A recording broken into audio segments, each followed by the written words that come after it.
Hey you guys, welcome back to Life After Neverland. Thanks so much for tuning in. I'm Karin and we're going to be talking today about The Masked Dancer. This is the third episode. But before we get started, of course, I would love it if you guys would hit that subscribe button, maybe even the like button, and Alice says, how about the notification bell? Because then you'll know when we post our next video. Let's move on to The Masked Dancer. Okay, so they started off with Group A, then Group B, and then they go back to, well, no, they didn't even go back. They went straight to Group B playoffs, which is kind of weird. I would think they'd go back to Group A, but whatevs. So we get to see the same group that we saw last week go against each other. And just so you know, I will be leading off with a spoiler. Whoever got eliminated last night. I'm just confused. I like Craig Robinson. I do. I watch The Office. I love that show. But why isn't Paula Abdul the host? Why are you so crabby today, huh?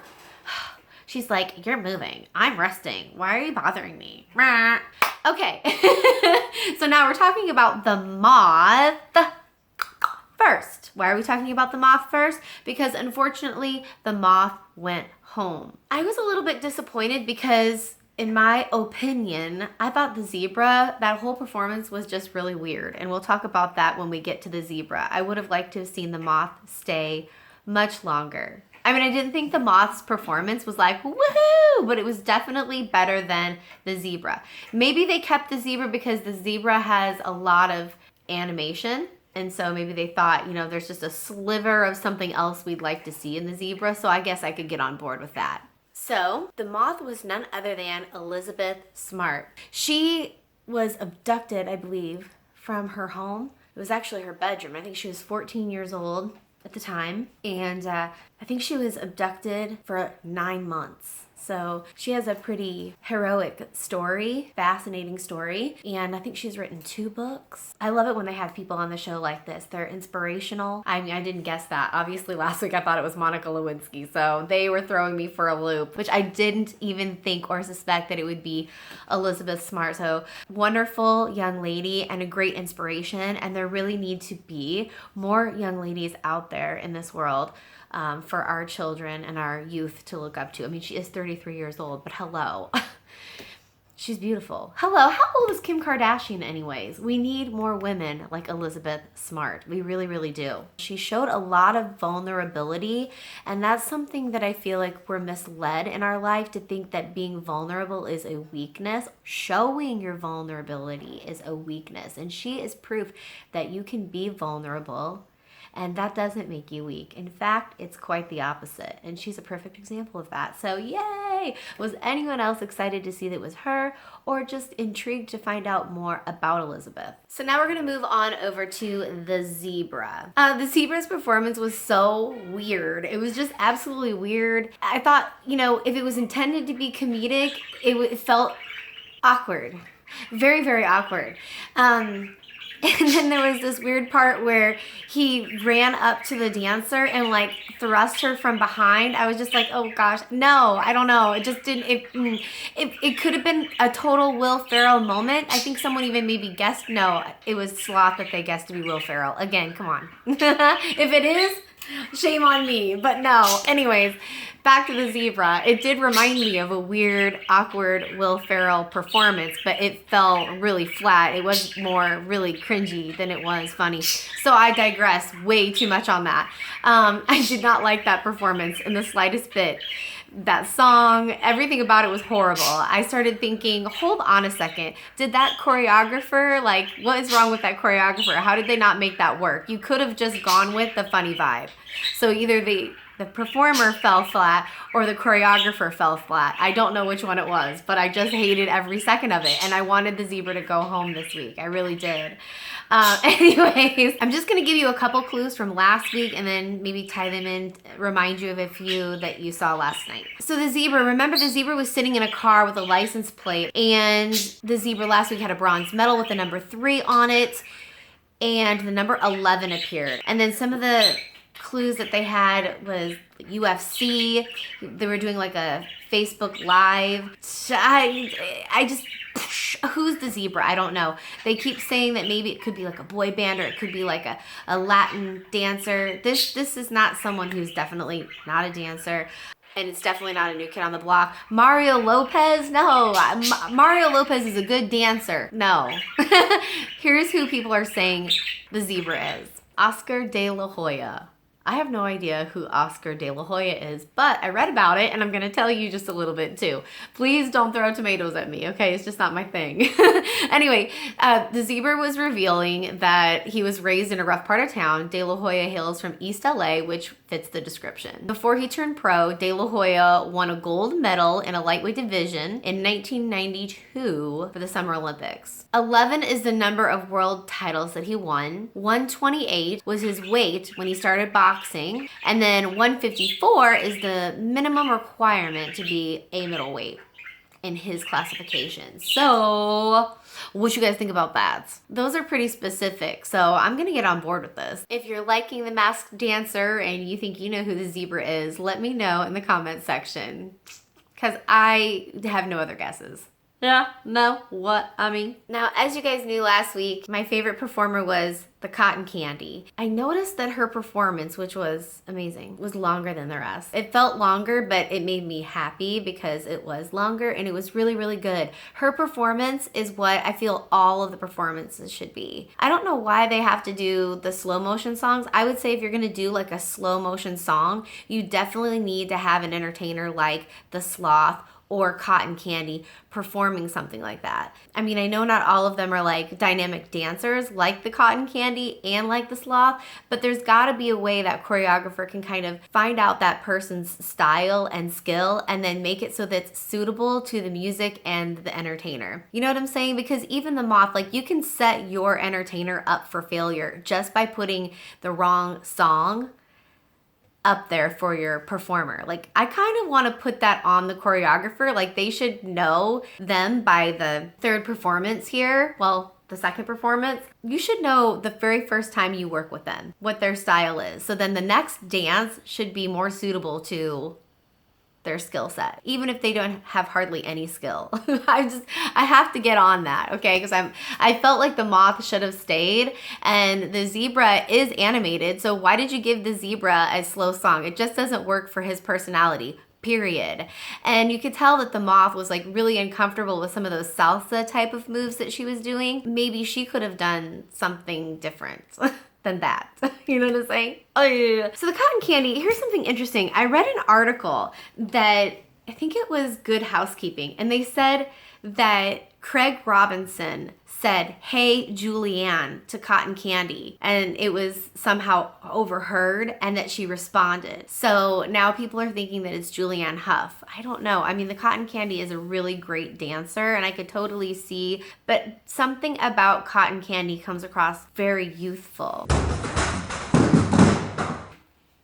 That was a cat. And cutesy. Julianne Hough is really cutesy though. So, but childish-like? I don't know, unless that's part of the shtick that she's putting on. But here are some clues that people put together in regards to Julianne. Both Julianne and her brother Derek, who's well known from Dancing with the Stars, along with Julianne, were extras in Harry Potter, the Sorcerer's Stone. So I didn't know that. That's really, really cool. And she had that wizard's hat that she was drawing. And these clues they kind of tie into the clues from last week. She was lifting that 3-pound dumbbell. Remember I showed you guys that? And I guess Julianne had 3 Emmy noms. That's a little bit of a stretch for me. She does have workout videos, no? She used to. I think I had one. I don't even remember if it was just Julianne. No, yeah, it was just Julianne. So she had a workout video, so that could work too. People Magazine reported that both Julianne and Derek had to move to Utah to attend a London dance school, and they had to move into a home with their family friends. That has been mentioned in both of the clue packages, how she kind of missed out on her childhood. The Cotton Candy is definitely a dancer, so I could see ice skater vibes coming out of her, or she is literally a dancer. She could be a triple threat, but those are the clues for Julianne. Now, which is funny because this was a guess of someone on The Masked Singer. Here she comes again for the Masked Dancer, Gabby Douglas. Now these I can get on board with. Here you go. So in the last one, she had a box or a bowl with cereal in it, and Gabby appeared on the front of a Kellogg's box following her 2012 win. And then the English breakfast, they said that could refer to the scene of her triumph. The cupcakes I noticed this and I loved it so much. The cute little cupcakes that she had with the lipstick, the little lips, and the eyelashes. Well, guess what? Gabby has a line of cosmetics and is with a company called Beauty Bakery. It could possibly be Gabby. I'm gonna get on the train of Gabby. Julianne Hough, do you really think he said Julian? Did anyone else hear about that? Let me know those guesses, but I think more Gabby than I do Julianne. So we'll find out. If it is Julianne, then Craig needs to be fired. The Sloth just did such a great job with a song like that, because when a slow song came out like that, and I thought after seeing what the zebra did, I was like, this is gonna be a hot mess. And then they had the ribbons. Do you see what I'm saying? So the choreographer played to his personality and his comedic timing, which was great, which is amazing that he can have that type of comedic timing inside that costume. And then still be an amazing dancer, like doing all those turns and everything. Your peripheral vision and your balance can easily be thrown off when you have a costume and a head on like that. So this person is a dancer. And online, I can't even believe what I'm seeing. They're thinking that it's Maxim Shmerkovsky. And I'm only gonna say that one time, and I'm not even sure because every time I try to say it, I always mess it up. But he is just dreamy as can be, you know, on Dancing with the Stars. So here are some clues as to why they think that is Maxim. So they're saying that Maxim, he broke his leg in a ski accident at 13. So if you remember in the clue package, I believe he said that he got in an accident as a kid. And the blue and yellow liquids, remember in the chemistry lab?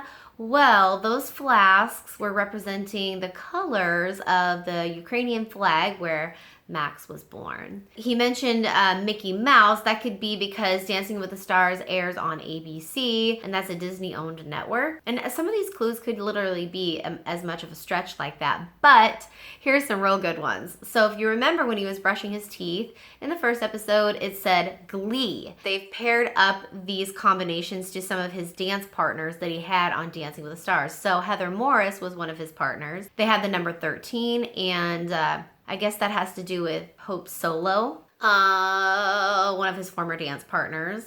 Oh yeah, because she competed on season 13. And then lastly, they had DR, and that could be referring to Denise Richards. She was another one of his partners as well. Then the DR could also be in relation to the fact that Maxim was on a couple episodes, I believe, of General Hospital, which I think they were in a lab though. Max moved from Ukraine to New York as a kid. And then we saw a bunch of people holding sports balls in the mirror, and obviously that's a nod, they're saying, to the mirror ball trophy of Dancing with the Stars. And then he also earned the reputation of being a bad boy on the show. I do remember that. And then Maxim Velocity hints at his name and also his brother's name. And the proposal clue checks out as he's married to another Dancing with the Star pro. I'm not gonna even try it. But anyway, and then there was a preseason Instagram clue mentioning the Nutcracker. I don't know if you guys know that, so I didn't talk about that. But that makes sense because his wife walked down the aisle at their wedding to the Nutcracker suite. Oh my gosh, it's Max. I really feel like it could be. What do you guys think? He's so amazing. He's always been a great performer, and I know he was one of the main reasons why I really enjoyed, along with Julianne Hough, watching Dancing with the Stars when it first came out. So you guys, hopefully you enjoyed this week a little bit better than the last couple. I did.